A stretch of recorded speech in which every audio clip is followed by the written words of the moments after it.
그럼 우리 주신 하나님의 말씀 창세기 32장 1절부터 2절까지의 말씀입니다. 창세기 32장 1절부터 2절까지의 말씀, 구약성경 49면에 있는 말씀입니다.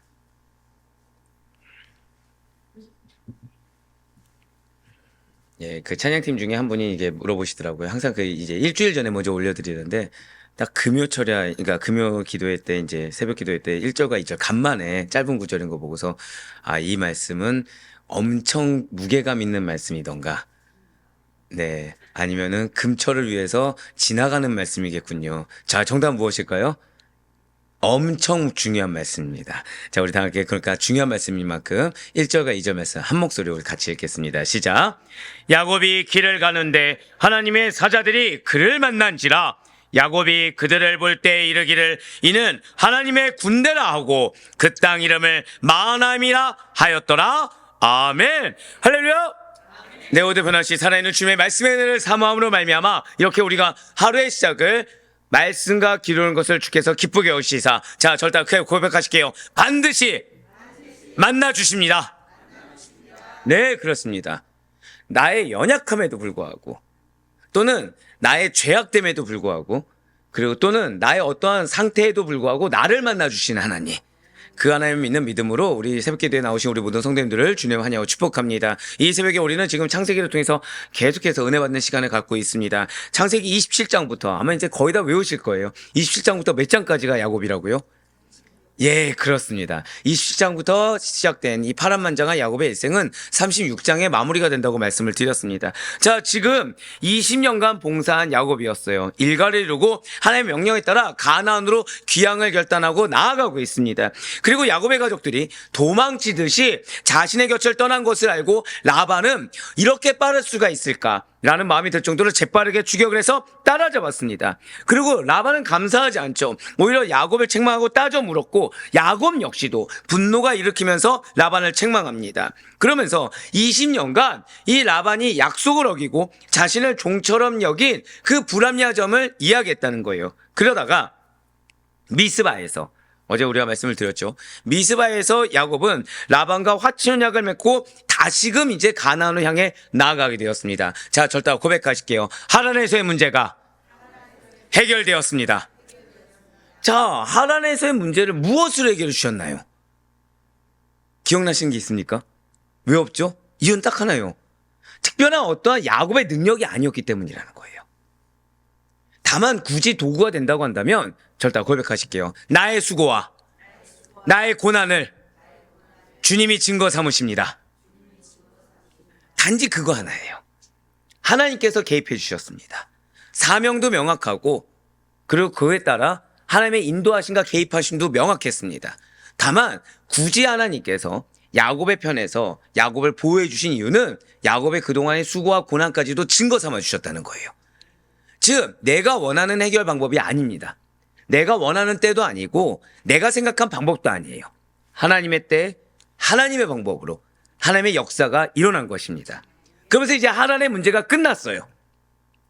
하란의 문제가 끝나고 이제 야곱은 가나안으로 나가는 그 발걸음 가운데 다시금 하나님의 사자를 만나게 되었다는 거예요. 그렇습니다. 오늘 본문 말씀인 창세기 32장 1절에서 2절까지의 말씀은 이 야곱의 일대기 가운데 야곱의 큰 두 가지 사건이 있다고 말씀드렸죠. 하나는 베델 언약 사건이고 두 번째는 약복간 사건이라고 말씀을 드렸습니다. 이 베델 언약과 약복간 사건의 가운데 있는 굉장히 중요한, 한번 고백하실게요.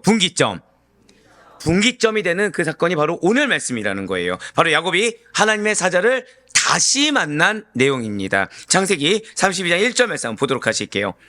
야곱이 길을 가는데 하나님의 사자들이 그를 만난지라. 아멘. 자, 지금 이 말씀을 보시면 야곱이 길을 가는데 하나님의 사자들이 그를 만난지라로 나와 있습니다. 그런데 제가 방금 앞에 말씀드릴 때 어디에 액센트를 넣어서 말씀드렸죠? 다시의 액센트를 넣었어요. 자, 지금 야곱이 하나님의 사자를 처음 만났습니까? 또 만난 겁니까? 그렇죠. 이렇게 말을 하면 또 만난 거겠죠. 또 만난 거겠죠. 자, 지금 야곱이 길을 가고 있습니다. 그러면 여기서 중요한 건 이 길은 어떤 길인가요, 여러분들? 광야. 기도 많이 하겠습니다. 예, 우리 권사님 길이 지금 광야인 거죠. 지금 방금 뭐라 말씀드렸죠? 예, 가나안. 사실 이게 의미가 있어요, 여러분. 여기서부터 벌써 의미가 시작됩니다. 자, 이전에 누굴 만났죠? 라반을 만났습니다. 자, 지금 야곱이 가는 이 길은 어떤 길입니까? 지금 우리 권사님들이 말씀드린 대로 광야지만 가나안으로 가는 길이죠. 근데 앞서 라반은 자기 고향인 하란으로 돌아갔다라는 거예요. 자, 신기하죠? 라반은 하나님을 만났습니까? 못 만났습니까? 만났어요. 현몽했습니다. 사실은 20년 동안 야곱에게 역사한 하나님을 봤습니다. 입술로 고백도 했습니다. 그리고 라반은 야곱을 만나기 전에 하나님이 현몽하신 정도입니다. 꿈에서 나타나신 정도예요. 거의 그 정도면 하나님을 만난 거죠. 그러고서 야곱을 만났습니다.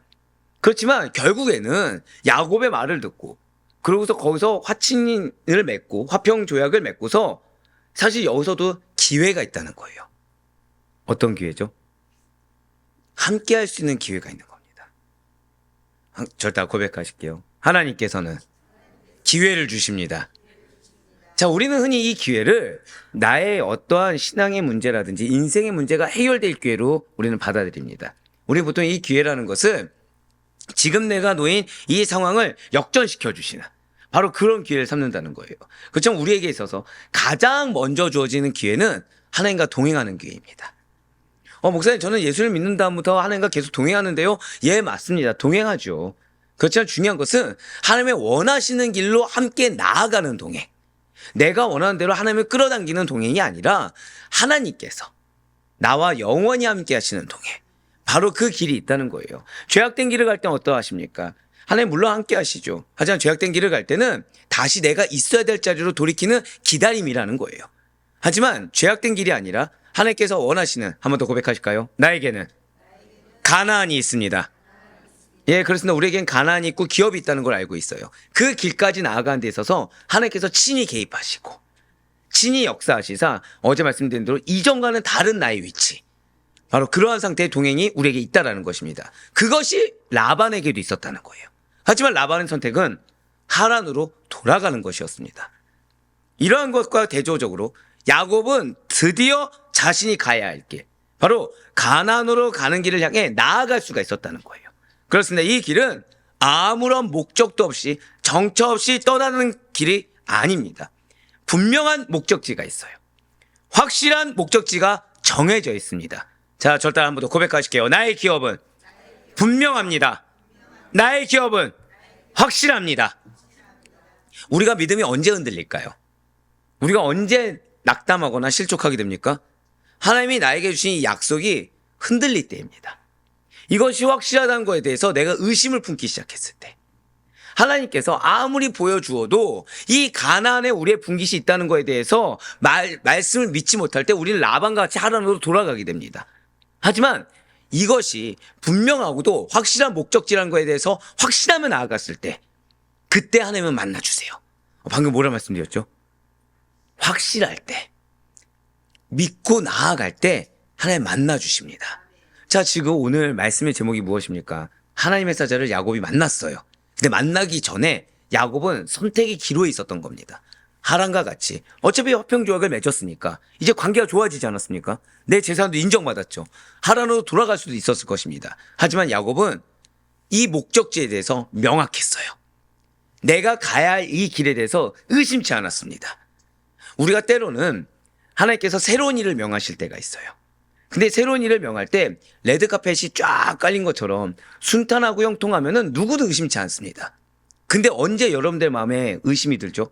힘들어질 때, 내가 계획한 대로 되지 않을 때, 또는 내가 외로워졌을 때 이 길이 맞나라고 의심이 된다는 거예요. 아닙니다. 오히려 우리가 힘들 때 우리는 누구의 손길을 바랍니까? 하나님의 손길을 바라죠. 하나님을 만나기를 바라요. 힘들 때일수록, 절대 고백하실게요. 힘들수록 명확하게 알아. 그거를 잊어서는 안 된다는 거예요. 힘들수록 나에게 주신 약속의 말씀을 명확히 해야 됩니다. 힘들수록 나의 사명을 확실하게 해야 됩니다.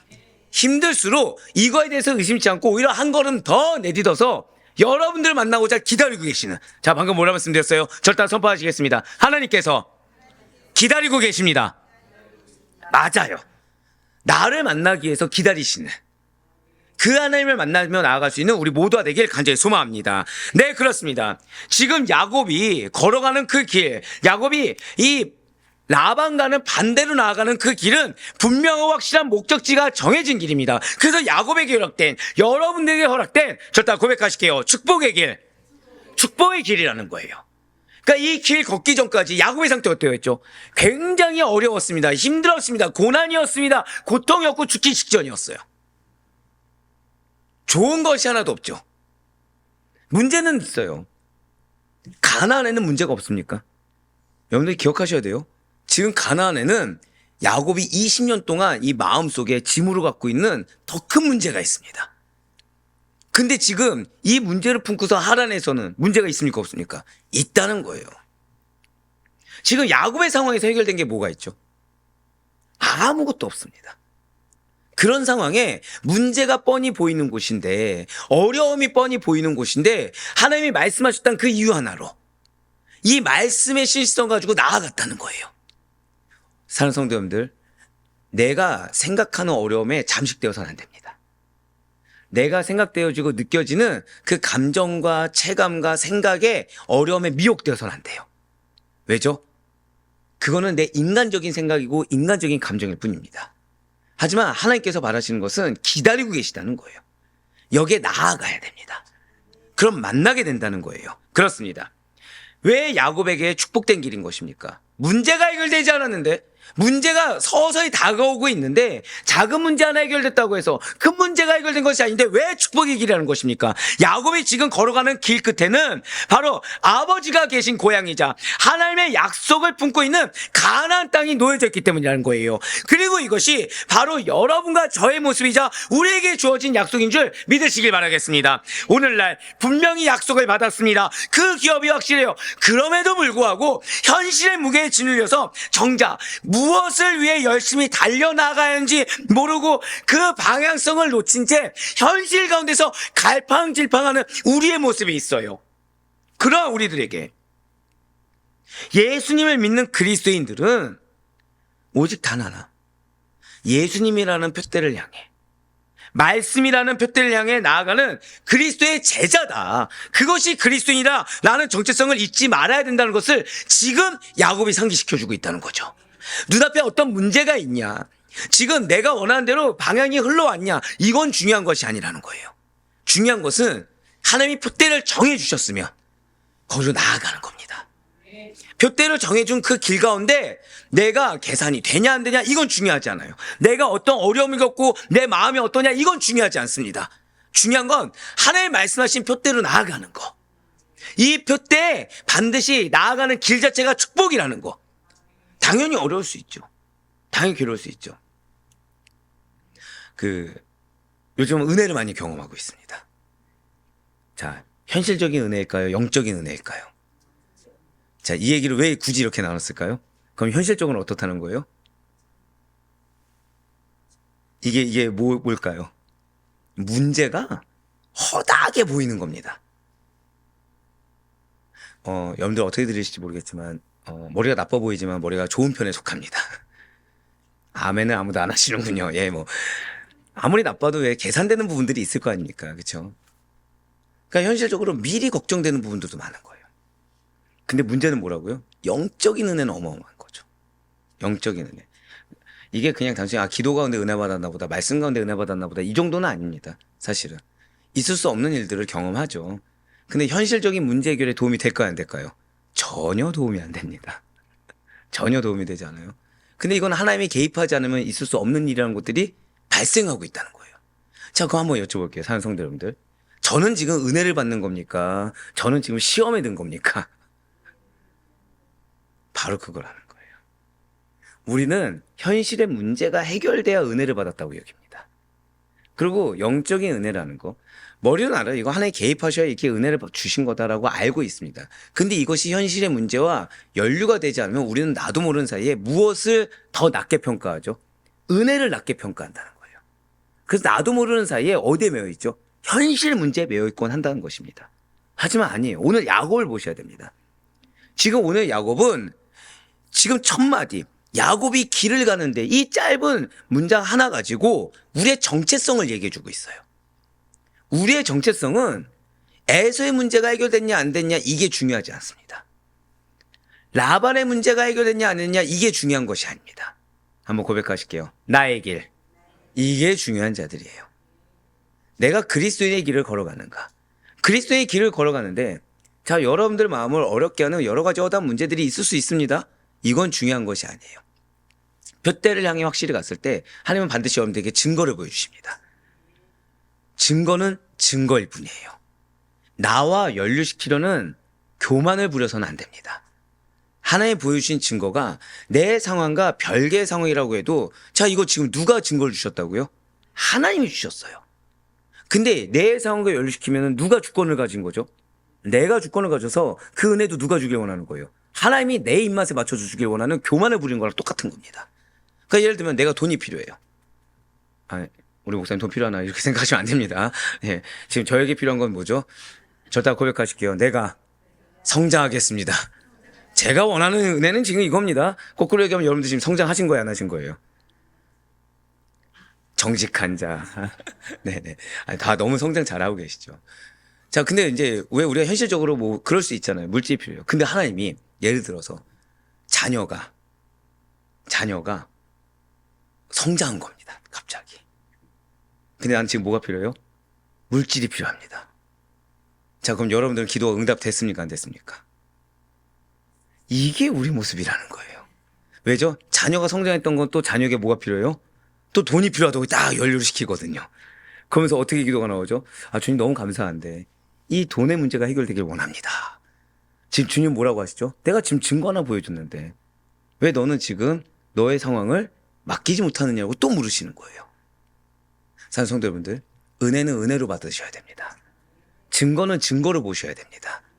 그래서 이 증거를 나의 문제와 연루시키려는 교만을 부려서는 안 됩니다. 자, 지금 야곱은 맞아요. 우리의 정체성을 보여주고 있어요. 우리의 정체성은 푯대가 흔들리지 않은 겁니다. 흔들리지 않은 푯대 가운데 보여주신 증거를 그냥 말 그대로 순적하게 증거로 삼는 거예요. 자, 지금 어제 지금 다음 주에 우리가 학회를 여기서 열립니다. 학회를 여기서 열어요. 그래서 어제 밤에 이제 장로님과 같이 현수막을 설치하는데 뭐 저는 들고만 있었죠. 장로님 다 설치하셨죠. 근데 이제 학회 일정 분하고 이제 발제하실 이제 교수님한테 보내드리고 교수님한테 보여드렸어요. 반응이 어땠을까요? 솔직히 말씀드릴까요? 보여드릴 때 그냥 뭐, 감사합니다 이 정도겠지라는 반응이 기대했는데 열렬히 좋아하시는 겁니다. 열렬히 좋아하시는 거예요. 자, 근데 말씀드렸죠. 제가 지금 문제로 삼고 있는 문제가 해결됐습니까? 안 됐습니까? 해결은 안 되고 지금 어떤 반응이 있어요? 기대하지 못한 반응을 본 겁니다. 자, 한번 다시 여쭤볼게요. 저는 지금 하나님의 역사를 경험했습니까? 안 했습니까? 내가 원하는 문제는 해결되지 않았는데요? 그런 거라는 거예요. 한번 고백하실게요. 하나를 보여주시면 역사하십니다. 이걸 믿을 수 있어야 됩니다. 하나님이 내가 기도하는 바가 아닌데 다른 영역의 것을 하나를 보여주셨으면 그를 역사심의 시작으로 볼 수 있는 믿음이 그리스도입니다. 그거를 지금 야곱이 보여주고 있어요. 그렇습니다. 우리에게는 우리가 어디에서 나서 어디로 돌아가야 하는지에 대한 존재에 대한 정체성이 삶의 모든 순간에서 중요합니다. 삶의 모든 순간에서는 우리 삶의 모든 영역에서의 하나님과의 교제, 삶의 모든 영역에서의 하나님과의 동행하심의 증거를 보는 걸로 족할 수 있어야 되는 것이지 이 삶의 문제에 국한시켜서는 안 된다는 거예요. 비록 야곱은 형 에서와 아버지 이삭을 속이고 고향 땅을 떠나서 20년간 나그네처럼 살았던 야곱이 맞습니다. 지금 야곱은 가장 큰 문제가 해결 안 된 야곱이 맞아요. 하지만 이제는 그럼에도 불구하고 아버지의 하나님의 약속에 따라 당당하게 자신의 길, 그 사명의 길을 발견해서 그 앞에 죽음의 위협조차 있는 어떠한 큰 문제가 있더라도 그곳에 향해 힘차게 나아갈 수 있는 절대 고백하실게요. 정체성의 회복. 정체성의 회복으로 갈 수가 있었다는 거예요. 혹시 주변에서 분명한 하나님의 부르심이 있음에도 불구하고 여전히 나의 본연의 길이 아니라 세속과 세상의 찌든 상황 가운데서 고통과 신음과 좌절을 느끼며 방황하는 영혼이 있습니까? 왜 그런 분들이 있을 수 있죠? 말로는 감사하다고 하지만 계속 매여 있는 건 세상인 거예요. 말로는 은혜라고 하고 결단도 합니다. 근데 그 삶의 증거들은 다 뭐가 있죠? 결실들은 세상의 결실들만을 맺기 위해서 달려가는 거죠. 그러면서 정작 마음은 어떻습니까? 공고함이 있다는 거예요. 채워지지 않는 거죠. 채워지는 것도 방법을 정해놨기 때문이죠. 어떤 방법이죠? 현실의 문제 해결. 이런 영혼들이 있습니까? 아니면 그 누구에게도 말은 못했지만 제가 방금 고백했던 것처럼 그 영혼이 정작 내가 되고 있습니까? 속히 우리 모두가 하나님의 약속 안에서 구원의 참빛을 발견할 수 있도록 회복의 귀한 은혜를 입을 수 있도록 돕는 그 기도를 드리며 그에 따라 이미 응답받았음을 믿고 감사할 수 있는 우리가 되길 간절히 소망합니다. 저 따라 고백하실게요. 나를 기다리고 계십니다. 이걸 잊어서는 안 된다는 거예요. 지금 야곱은 길을 떠나는 발걸음이었습니다. 자, 그 전에 하나님의 사자가 야곱을 만나 주었나요? 안 만나 주었나요? 지금 20년간 기간 동안 하나님의 사자가 야곱을 만났습니까? 안 만났습니까? 베델 이후에 만난 적이 없어요. 야곱 입장에서 어떨까요? 라반에게 속을 때마다 어떤 마음이 들까요? 충분히 의심할 만한 상황이라는 거예요.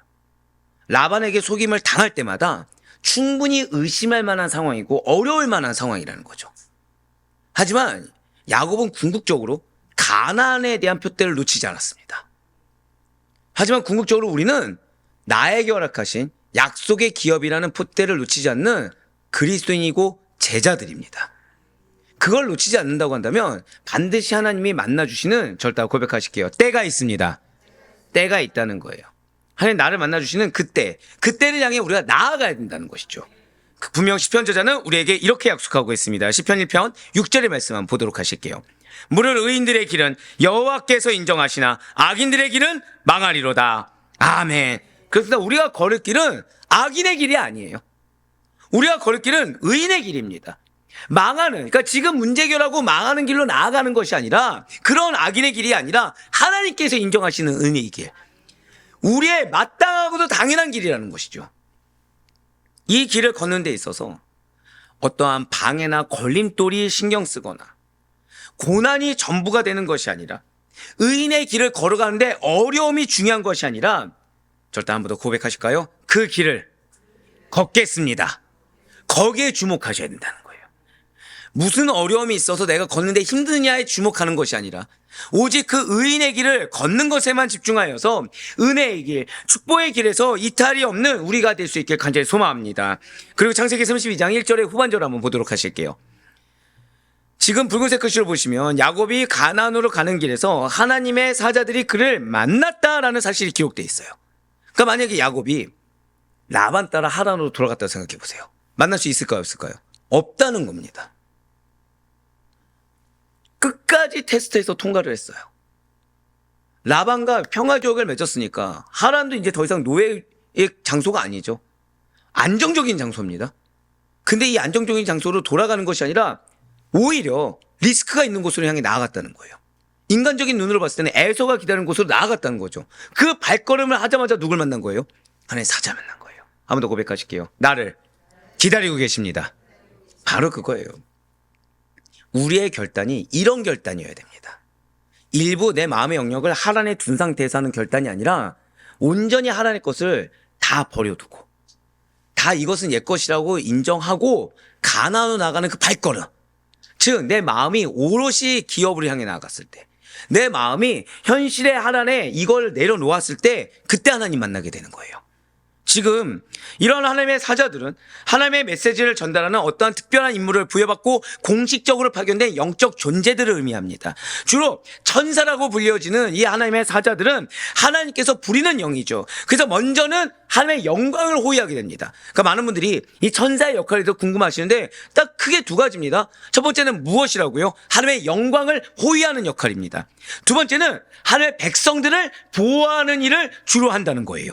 자, 지금 야곱의 눈앞에 나타난 천사들은 결코 지금 처음 등장한 것이 아니에요. 야곱이 20여 년 전에 고향 브엘세바를 떠나서 밧단아람으로 가던 중에 베델에서 만났던 하나님의 천사들, 바로 그들이라는 거죠. 바로 그 천사들이 다시금 야곱의 가나안 귀향길에 나타났다는 것입니다. 왜입니까? 야곱에게 언약을 상기시켜주기 위함이라는 거예요.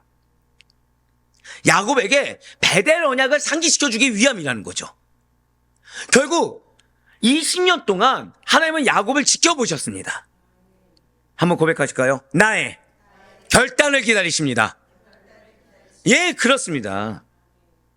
왜 하나님 내 삶에 역사하지 않습니까? 결단하지 않았기 때문이에요. 아니, 목사님 저 결단했는데요. 타협하는 결단 아니에요.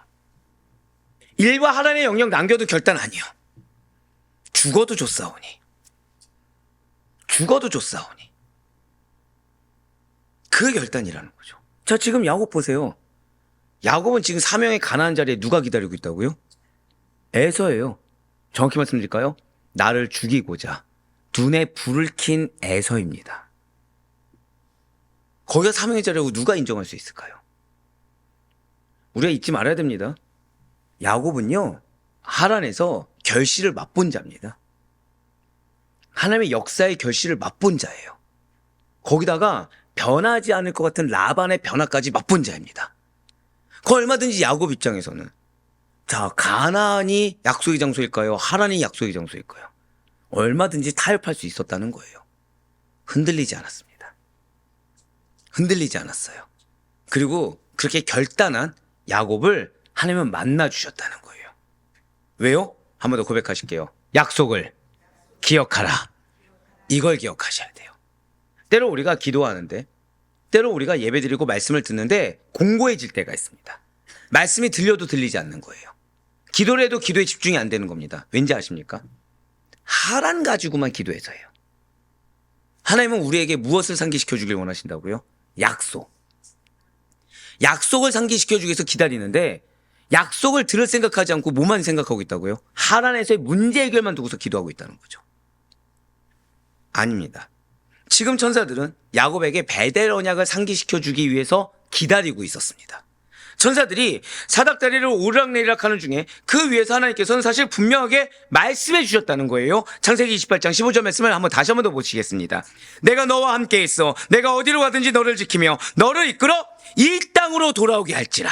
내가 내게 허락한 것을 다 이루기까지 너를 떠나지 아니하리라 하신지라. 아멘. 바로 이 약속이죠. 자, 하나의 약속이 무엇입니까? 얼마든지 야곱은 하란에서 아니 나를 지킨다고 하셨는데 너를 지키며 내가 허락한 것을 다 이루기까지 이거에만 포커스를 둘 수가 있겠죠. 내 입장에서 나를 지켜주신다고 했는데 왜 라반에게 이렇게 속상하게 해야 됩니까? 내게 허락한 걸 다 이룬다고 했는데 왜 월급이 반토막 나고 3분의 1 토막 나야 됩니까? 항변할 수 있겠죠. 하지만 이 약속의 가장 중요한 점은 무엇입니까? 이 땅으로 돌아오게 할지라. 이 약속이라는 거예요. 베델에서 나타나고 다시 가나안 귀환길에 천사들이 나타난 것은 하나님께서 그 약속대로 줄곧 야곱과 함께 하시고 인도하셨음을 보여주기 위함입니다. 그리고 또 다른 한편으로는 지금까지 당한 시련보다도 더 큰 위험, 곧 에서의 복수 칼날 앞에서도 두려움에 떨고 있는 야곱이에요. 하지만 그 야곱을 위로하고 용기를 주기 위함이라는 거예요. 걱정하지 마. 에서의 칼날이 있어도 내가 너와 함께. 사실은 여기에서도 하나님은 야곱을 또 시험하고 계신 거죠. 여기서 에서 너 죽이지 않을 거야 얘기하지 않으셨어요. 여기에서 여러분들에게 너가 생각하는 그 염려되는 일은 일어나지 않을 거야 얘기하지 않으신다는 거죠. 지금 뭐라고 하셨어요? 절대 한번 더 고백하실게요. 나와 함께 하십니다. 그 이상이 없어요. 나와 함께 하기 때문에 우리는 내 눈앞에 죽음의 칼날이 있어도 나아갈 수 있는 겁니다. 나와 함께 하기 때문에 내 마음에 허다한 염려와 걱정과 근심이 있어도 나아갈 수가 있다는 거예요.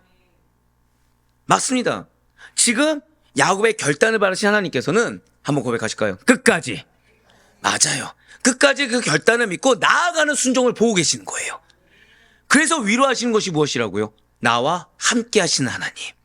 그래서 지금 야곱은 하나님의 사자들을 만났습니다. 그리고 이러한 천사를 보면서 여러 가지 생각들이 교차하고 있는 거예요. 진실로 야곱은 천사들을 바라보면서 베델 언약 이후에 지금까지 하나님께서 나와 함께하고 계셨다라는 사실을 다시 한 번 더 기억하게 되었습니다. 그리고 이제 앞으로 고향 땅까지 무사히 돌아갈 것과 그리고 장차 가나안 땅을 기업으로 받을 확신까지 가질 수가 있게 되었다는 거예요. 비록 죽음의 위협이 있다고 하더라도 하나님께서 함께 하시기 때문에 반드시 주실 것이다. 이 야곱의 믿음이 우리 모두의 믿음이 되길 정말 간절히 소망합니다. 하나님께서 함께 하십니다. 이거는 위험이 없다는 얘기가 아니에요. 어려움이 없다는 얘기가 아닙니다. 한번 고백하실까요? 반드시 이루십니다. 그러니까 어려움을 모면하고자 하지 마세요. 위험을 피하고자 하지 마세요. 설령 내 눈앞에 어려움이 있다고 하더라도, 설령 내 눈앞에 위험이 있다고 하더라도 하나님께서 함께 하심으로 승리하게 된다는 그 결실에 포커스를 둘 수 있는 우리가 되길 간절히 소망합니다. 하나님의 것에 일부라도 남겨두려고 애를 써서도 안 돼요. 만약에 그랬으면 야곱은 라반 따라 갔을 겁니다. 아니에요. 지금 내가 죽게 생겼는데 무엇이 뭐가 필요하겠습니까? 야곱은 자신을 보호하는 천사들의 무리를 보면서 그 확신이 있었다는 거예요. 아, 나 가나안 땅 기업으로 받게 되겠구나. 근데 여기서 좀 더 무서운 말씀 드릴까요? 자, 이 가나안 땅을 기업을 받을 것을 지금 아브라함 때부터 약속해 주셨습니다. 그쵸? 그럼 야곱은 의심이 들 수 있을까요, 없을까요? 얼마든지 있겠죠. 이것이 내 것이 아니라 내 11 아들 것일 수도 있겠다라고 의심될 수도 있잖아요. 의심하지 않았다는 거예요. 나에게 약속하시면 내 것으로 받아들였습니다. 내가 죽을까 어쩔까 염려보다 약속이 더 컸다는 거예요. 내가 이거 못 받으면 어떡하지? 못 받으면 나 뭐라도 있어야 되는 거 아니야? 이런 의심 따는 갖지 않았다는 겁니다. 그러면서 새로운 사실 하나를 더 발견하게 됩니다. 야곱은. 분명 야곱은 자신이 하란으로 떠날 때 만났던 천사들의 이 정확한 역할에 대해서 바로 깨닫지 못했습니다. 그러나 그들을 다시 만난 지금 야곱은 비로소 그들이 하나님의 사명을 받고 하나님의 백성을 위해 싸우는 군대란 사실을 깨달았다는 거예요. 바로 오늘 본문인 창세기 32장 2절 말씀 한번 보도록 하시겠습니다. 야곱이 그들을 볼 때 이르기를 이는 하나님의 군대라 하고 그 땅 이름을 마하나임이라 하였더라. 아멘. 이 말씀이 좀 중요해요. 왜냐하면 자, 이제야 야곱은 자신의 눈앞에 보이는 천사들을 가리켜서 이들이 바로 하나님의 군대구나라는 사실을 깨달을 수 있었습니다. 자, 이것이 무엇을 뜻하는 것일까요? 모든 시련을 뒤로 하고 어떠한 걱정과 의심도 다 배제하고 약속의 땅으로 결단하고 나아가는 야곱에게 한번 고백하실게요. 영적인 눈이 열렸다는 거예요. 자, 우리는 모두 다 은혜를 받기를 원합니다. 우린 모두 다 믿음의 확신을 갖기를 원하고요. 우린 모두 다 영적인 분별력, 그 눈이 뜨이길 원합니다. 근데 누군가는 진짜로 허락을 받고 나는 평생을 해도 그것을 허락을 못 받는 것처럼 느껴질 수가 있다는 거죠. 근데 여기서 그러려니 하고 넘어가서는 안 됩니다. 왜냐하면 우린 모두 다 영적인 존재입니다. 믿으십니까? 왜? 우리 안에 성령님이 계시고 우린 저천성을 향해 가는 자들이기 때문에 영적인 존재들이죠. 근데 이상하게 여길 것은 나는 왜 하나님의 축복을 받지 못했는가 이것이 아니라 왜 나는 영적인 눈을 뜨지 못하는가? 왜 나는 영적인 눈이 아니라 사람에게, 세상에게 더 관심이 있는가? 이걸 이상하게 여겨야 돼요. 근데 지금 여기서 야곱은 영적인 눈이 뜨이는 비결을 알려주었습니다.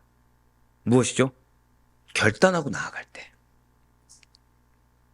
결단하고 나올 때 하나님을 만나게 되고 그 하나님을 만났을 때도 내 인간적인 하란에서의 문제에 대한 욕심이 아니라 가나안을 위해서 그 약속을 붙잡고 나아갈 때 영적인 눈이 뜨이게 되는 것입니다. 무엇이 살 길이고 무엇이 죽을 길이며 무엇이 의인의 길이고 무엇이 악인의 길이고 그리고 나를 지금 도우신 하나님이 어떻게 함께 하시는지 그걸 발견할 수가 있다는 거예요. 그렇습니다. 야곱은 그래서 그 땅 이름을 마하나임이라고 명명합니다. 이 마하나임이란 단어의 뜻이 무엇이냐? 한번 고백하실게요. 두 진영 있잖아요. 진영 두 개. 두 진영이라는 뜻이라는 거예요. 자, 이렇게 자신의 모든 여정과 함께 동행하며 지금 그가 서 있는 곳에서도 함께 하시는 하나님의 군대를 볼 때 그냥 우리가 생각했을 때부터 하나님이 여러분과 함께 하십니다. 그러면은 자, 나를 둘러싼 하나님입니까? 그냥 내 옆에 함께 하시는 하나님입니까? 보통 내 옆에 함께 하시는 거죠. 근데 야곱은 그 어떠한 마귀 사단의 세력들이 틈탈 수 없을 만큼 빽빽히 있는 군대를 본 거예요. 그냥 한번 이렇게 생각해 보세요. 여러분들을 딱 가운데 두고 이 원으로, 이걸 방원형이라고 하는데, 예, 군대 용어예요. 네. 네. 옛날 전투 중에 추행진, 방원진 뭐 이런 게 있는데, 모르셔도 되고, 방원진은 뭐냐, 이게 원으로 이렇게 둘러싼 거. 그러니까 적군이 들어갈 틈이 있을까 없을까요? 없어요. 그렇게 여러분들을 보호하고 계시다 생각해 보세요. 뭐가 두렵겠습니까? 뭐가 두렵겠습니까? 내 마음 근데 두려움이 있어요. 그럼 난 이걸 믿는 겁니까? 안 믿는 겁니까? 안 믿는 거죠. 그럼 뭐부터 해결해야 되죠? 이 의심부터 해결해야 되죠. 예, 그러니까 야곱은 확신할 수가 있었던 거예요. 야곱이라서가 아닙니다. 결단한 야곱이기 때문에. 그냥 야곱이라서가 아니에요. 특별하게 택해서 우리도 특별하게 택함 받았습니다. 믿었기 때문이에요. 앞으로 자기가 향할 고향 땅까지도 이 하나님의 군대가 이 방언용으로 함께 움직이고 반드시 나를 보호해 주실 것이라는 확신이 자리 잡게 되었다는 것이죠. 사랑하는 성도 여러분들, 오늘 본문 말씀은 야곱이 미스바에서 라반과 화친 언약을 맺고 헤어져서 다시금 믿음으로 결단하여 가나안으로 향하는 도중에 하나님의 사자를 만난 내용입니다. 굉장히 짧은 구절이지만 지금 이 두 구절에 불과한 내용이 우리에게 굉장히 중요한 신학적 의의를 담아서 선포하고 있다는 거죠. 여기에는 정체성이 있습니다. 여기에는 우리의 나아가는 믿음의 길이 있고요. 여기에는 표대가 있으며 여기에는 영적 분별력이 있고 여기에는 그 가운데 우리의 믿음의 순종이 받게 될 놀라운 축복의 길이 담겨 있습니다. 그러니까 이 두 문장이 가지는 신학적 의의가 어마어마해요. 과연 우리는 그러면 오늘 말씀을 통해서 이렇게 여러 가지 주제와 여러 가지 중요성을 내포하는 이 두 문장을 통해서 무엇을 기억하고 어떤 교훈을 받아야 되는 것입니까? 첫 번째는 하나님께서 여러분들을 항상 먼저 찾아와 주신다는 거예요. 그래서 나를 기다리고 계시다는 거죠. 그렇으나 분명 야곱이 가는 길 끝에는 하나님의 확실한 언약에 따른 소망이 가득합니다. 하지만 그와는 별개로 가나안에 가면 이 야곱은 마주치고 싶지 않은 대상이 형 에서와 만나야 합니다. 복수의 칼날을 들고 서 있을 에서의 만남을 생각하면 그 가나안으로 가는 길이 그렇게 막 용기백 빼져서 담대하게 나는 할 수 있어 라면서 걸을 수 있는 길이 결코 아니라는 거예요. 지금 에서의 만남이라는 것은 혹시 설마 그러겠어라는 피할 수 있거나 내가 사명받아 가는 길이기 때문에 어떠한 트러블도 어떠한 고통도 없을 거야 라고 좋은 결과만 가지고 낙관하거나 예상할 수 있는 계제의 것이 결코 아니라는 거예요. 아무리 계산하고 아무리 생각해봐도 긍정적인 요소는 단 하나도 존재하지 않는다는 거죠. 아이러니하게 누가 약속했는데요? 하나님이 약속했는데 사명의 길인데 아이러니하게도 마음이 더 어려울 만한 일들만 더 괴로울 만한 힘들어질 상황과 미래만 기다리고 있다는 것입니다. 그렇기 때문에 야곱은 불안합니다. 그렇기 때문에 야곱은 마음이 불편합니다. 그렇기 때문에 야곱은 괴롭고 마음이 심히 복잡합니다. 피하고 싶습니다. 이러한 야곱의 심적인 상태를 아시는 하나님께서는 야곱이 먼저 요청하기도 전에 당신의 사자를 보내서 기다리고 계시다는 거예요. 딱 하나만을 바라신다는 거죠. 한 번 더 고백하실게요. 믿음의 결단. 믿음의 결단 하나 바라시는 거예요. 기다리고 계시는 겁니다. 먼저 찾아와서 기다리고 계세요. 야곱을 만나주시고 야곱에게 위로와 용기를 주시고자 먼저 찾아와서 기다리고 계시다는 거죠. 이 하나님이 바로 여러분들 만나기 원하시는 하나님이십니다. 저는 오늘 이 새벽 기도를 통해서 그리고 오늘 금요철의 기도를 통해서 여러분들의 입술의 고백, 여러분들의 믿음의 결단을 통해 나를 기다리는 하나님을 만날 수 있는 놀라운 축복이 단 한 명의 예외도 없이 임할 수 있길 간절히 소망합니다. 진실로 하나님께서는 우리가 계속해서 하나님의 문제를 가지고 하나님을 찾고 있을 때, 그 사실은 기업을 두고 찾은 것이 아니라 이 하나님의 문제만을 두고 찾고 있을 때 마치 기업을 두고 찾는 것이냐, 우리를 먼저 찾아와 주시고 먼저 기다리고 계시며 나의 관심은 이 기업에 하나도 관심이 없고 이 하나님의 문제에 그만두고서 계속해서 부르짖고 있는 나, 어리석은 나, 여전히 붙들려 있는 나, 그런 나에게 은혜와 사랑을 베풀어 주고 계시다는 거예요.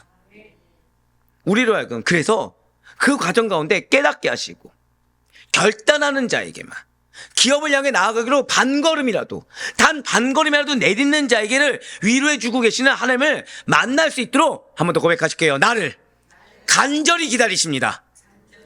간절히 기다리고 계시는 하나님이라는 거죠. 한번 생각해 보시길 바라요. 구원받기 전에 우리는 어떠한 상태였습니까? 우리는 죄로 말미암아 하나님과 단절되어 하나님을 알지 못했습니다. 또는 모태신앙일 수 있죠. 하지만 저도 모태신앙이었지만 이 마음의 어려움이 있어서 종교인에 머물렀을 때가 있습니다. 자, 단절된 상태입니다. 죄송하지만. 마음이 공고해져 있어요. 메마른 상태입니다. 근데 문제는 뭐죠? 겉에 테두리는 교회 다니는 사람이에요. 교회 다니는 사람으로서 받을 수 있는 축복과 은혜 누릴 수 있을까요? 없을까요? 누리지 못하고 있습니다. 입술로는 거룩거룩 외치고 입술로는 성경 구절을 외치지만 실상은 하나님을 만나지 못하고 있어요. 따라서 찾지도 못함으로 말미암아 사망의 자리에 머무른 것 같은 그런 상태에 계속 있다는 거죠. 버려두시든가요? 아닙니다. 우리는 은혜를 경험한 자들입니다. 내가 잘나서요? 아니요, 찾아주셔서. 공고에 있는 자에게 찾아와 주셔서 은혜를 경험하게 하십니다. 예수를 모르는 자들에게 찾아와 주셔서 예수를 만나서 구원의 길로 인도하십니다. 먼저 찾아와 주셔서 막힌 담을 허물어 주시고 당신과 교제하게 하시며 구원의 은혜와 회복의 은혜를 베풀어 주셨다는 거예요. 그뿐만이 아니죠. 지금도 하나님께서는 우리가 좌절할 때나 분명 그렇게 경험해서 다시 한 번 더 반등했음에도 불구하고 어리석은 자처럼 다시 또다시 나락으로 실종의 상태로 좌절의 상태로 공경의 상태로 빠지는 우리에게 우리가 찾기도 전에 먼저 찾아와 주셔서 위로와 용기를 주고 계시다는 거예요. 말씀을 통해서 때로는 질책을 통해서 때로는 격려를 통해서 함께 하신 하나님을 알게 하십니다. 진실 하나님께서는 때로는 다른 성도를 통해서나 때로는 목회자를 통해서도 찾아와 주십니다. 하지만 무엇보다도 하나님께서는 당신의요 성령님을 여러분들에게 보내주셨다는 거예요. 이렇게 우리 안에 내주하시는 성령님께서는 고난받고 지쳐있는 우리들에게 세상이 줄 수 없고 세상이 제공할 수 없는 그 위로와 용기를 주고 계시다. 항상 드릴 말씀이 있죠. 방법이 내가 원하는 방법이 아닐 수도 있습니다. 드릴 말씀이 있잖아요. 한 번 더 고백하실게요. 말씀하시는 것이 중요합니다. 어떤 말씀이냐가 중요한 것이 아니에요. 왜 맨날 나만 혼내느냐?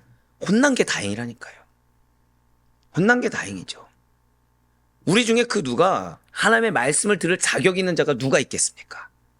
버리지 아니하시사 혼을 내든 위로를 하든 격려를 하든 질책을 하든 말씀하고 계시다는 거예요. 그래서 성경이 이렇게 확실하게 우리에게 증거하고 있는 것입니다. 요한일서 4장 19절과 이사야 65장 24절의 말씀 보도록 하실게요. 우리가 사랑함은 그가 먼저 우리를 사랑하셨습니다. 24절 말씀입니다. 그들이 부르기 전에 내가 응답하겠고 그들이 말을 마치기 전에 내가 들을 것이며. 아멘. 저 따라 고백하실게요. 이미 알고 계십니다. 이미 응답하셨습니다. 이 믿음으로 기도하셔야 돼요. 다만 지금 오늘 야고처럼 기다리고 계시다는 거죠. 어려움 때문에 하란으로 돌아갈 것이냐, 어려움이 있더라도 가나안으로 갈 것이냐, 의심치 마시길 바래요. 여러분들의 반보 앞에 하나님이 기다리고 계십니다. 여러분들의 한보 앞에 하나님이 기다리고 계십니다. 하나님, 나 이것까지 내가 내려놓으면 난 죽을 것 같습니다. 그 마음으로 나아가시면 돼요. 지금 야곱만 하겠습니까? 이게 있더라고요. 처음에 아시다시피 제 사명 중에 하나가 자비랑 선교입니다. 언제가 힘들까요? 지금 힘들까요? 처음이 힘들었을까요? 왜죠? 정확히 말씀드릴까요? 아니요. 죄송하지만 처음에 호기롭게 시작합니다. 처음에 쌓아놓은 게 많은 거예요. 그래서 힘들더라고요. 근데 지금은 누가 그랬는데 뽑을 기둥이라도 있습니까? 예, 없어요. 지금 땅 파고 있습니다, 지금. 근데, 자, 이렇게 생각하시면 돼요. 땅을 한 칩 하나, 두 칩 하나 똑같습니다. 기둥을 무너뜨리는 게 힘든 거지, 기둥 무너지고서 맨바닥에서 자니까 땅을 한 칩 하나, 두 칩 하나 똑같다는 거예요. 여러분들 시작이 힘듭니다. 왜 힘든지 아십니까? 한 번 더 고백하실게요. 내가 가진 것이 참 많습니다. 여러분들 인정하지 않지만 내가 가진 것이 너무 많으니까 결단이 있는 거예요. 근데 내려놓잖아요. 가진 것이 쓸데없습니다. 가진 것이. 물론 인간적인 생각에 아, 그때 그 돈이 지금 있었으면 참 좋았을 텐데. 근데 이건 뭐죠? 하란의 문제로 하란의 것을 또 끌고 오는 거죠. 광야에 뭐가 있을까요, 없을까요? 아무것도 없어요. 그럼 여기서 우린 둘 중에 하나 선택해야 됩니다. 다시 하란으로 돌아갈 거냐? 광야가 힘드니까 빨리 가나안으로 갈 거냐? 여러분들의 선택은 무엇입니까? 아멘. 빨리 가나안으로 같이 걸어갈 수 있는 우리가 되길 소망합니다. 그래서 우리 권사님 간만에 우리 함께 손잡고 가자고 했을 때 얼마나 기뻤는지 몰라요. 같이 땅 파시겠구나. 같이 땅이 두치가 세치되고 세치가 대치되겠구나. 네, 그렇습니다. 고난과 역경 가운데 있으십니까? 지금 내 마음 가운데 이러다가 죽을 것 같습니까? 아, 내가 가진 것이 많아서 지금 교만하구나. 나 아직 배가 불렀구나. 생각하세요. 머리로는 알지만 그래서 그 마음 붙잡기가 쉽지가 않습니까? 내 생각과 감정을 붙들면 안 됩니다. 내 생각과 감정이 익숙한 것은 하란이 익숙해요. 부르기도 전에 이미 응답하고 계시다. 이 주님의 약속을 붙들어야 됩니다. 여러분이 찾기 전에 먼저 여러분을 찾아주시다 기다리고 계시고 위로와 용기를 주시는 주님의 손길이 이미 여러분들과 풍성하게 함께하고 계심을 믿으시길 바라요. 우리 주님께서 우리들의 기도의 무릎을 일으켜 주시사. 이 말은 뭐죠? 최소한 기도의 무릎이 돼야 되겠죠.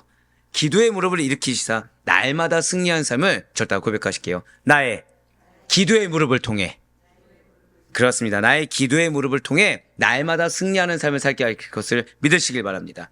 자, 불안해하는 야곱을 찾아온 하나님의 군사를 통해서 우리가 두 번째로 또 무엇을 깨달을 수가 있는 것입니까? 진실로 하나님께서는 먼저 찾아주신 하나님께서는 절대 고백하실게요. 나를 홀로 두지 않게 하십니다. 이걸 기억하시길 바라요.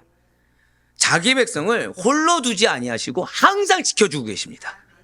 형에서는 우리가 알지만 400명이나 되는 많은 사람을 거느리고 자신을 치기 위해 복수의 칼을 들고 기다리고 있는데 야곱 자신은 그 누구도 도와주는 어떤 군병 없이 홀로 이 위기를 헤쳐나가니 얼마나 두렵고 떨렸겠습니까? 하지만 이런 야곱의 생각 자체가 틀렸다는 거예요. 왜입니까? 야곱은 결코 혼자가 아니라는 거죠. 그리고 실제 형이 죽이기 위해서 달려든 것처럼 기다리고 있는 것도 아니라는 것입니다. 진실로 야곱에게는 하나님께서 보내주신 그의 사자들이 함께하고 있습니다. 야곱은 그러한 하나님의 사자들의 숫자가 얼마나 많았는지 셀 수가 없기 때문에 뭐라고 얘기하죠? 마하나임. 저 다 고백하실게요. 나에게 마하나임이 있습니다. 오늘 이걸 기도하셔야 돼요. 여러분들 죄송하지만 오늘 금절까지 승부를 걸어야 될 게 이 마하나임을 만날 수 있어야 됩니다. 그냥 단순히 나와 함께 와서 나 위로하시는, 아 그래 이게 위로겠지, 이런 게 아니라, 그렇게 여기는 것이 아니라 체감하시기 바래요. 마하나임으로 함께 하신 하나님. 이와 마찬가지로 하나님께서는 오늘날에도 변함없이 성도들을 홀로 두지 아니하시고 마하나임으로 함께 하시사 지키시고 보호하십니다. 사랑하는 성도 여러분들, 혹시 지금 악한 이 세상이 주는 시련으로 인해서 두려워하거나 낙심하고 계십니까? 염려하고 계십니까? 두려워하지 마세요. 염려하지 마세요. 우리 혼자가 아닙니다. 하나님이 한 치를 파괴할 때는 한 치가 은혜라서 파괴하시는 거고, 두 치를 파괴할 때는 두 치가 은혜라서 파괴하시는 겁니다. 이미 하나님께서는 여러분을 자기 백성으로 택하 주셨어요. 바로 그때부터 하늘의 천군 천사 마하나임을 보내시사 지키고 계심을 믿으시길 바라겠습니다.